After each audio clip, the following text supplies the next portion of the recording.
po, taga South Green Heights, Putatan.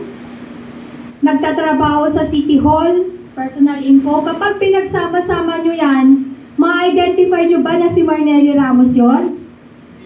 Hindi pa. O sige, ano pang personal information na makakapag-identify? Babae? Ano ba? Yung personal information, kahit 2 o 3 lang, na pinag-combine nyo, alam nyo si Marnelly Ramos yun. Okay? Yun ang tinatawag natin personal information.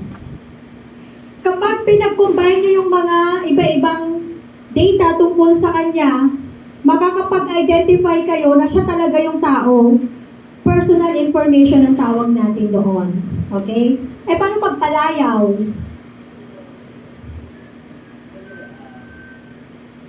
O nakita ko si Balut nandun sa kanto.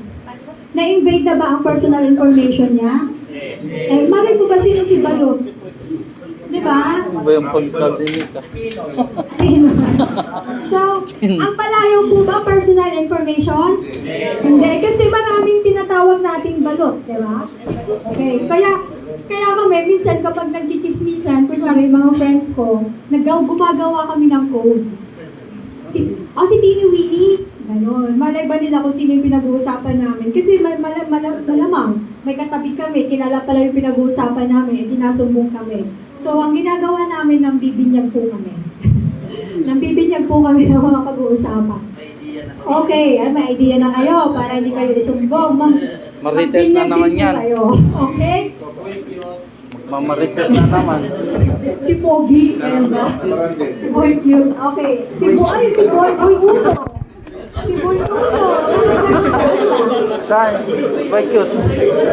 So, again, kapag palayaw o paano man yun, hindi po yung invading ng personal information, ha? Kasi maraming boy ulo na tinatawag. Okay. O kunwari, sige, si Marnelly Ramos, na-invade na ba?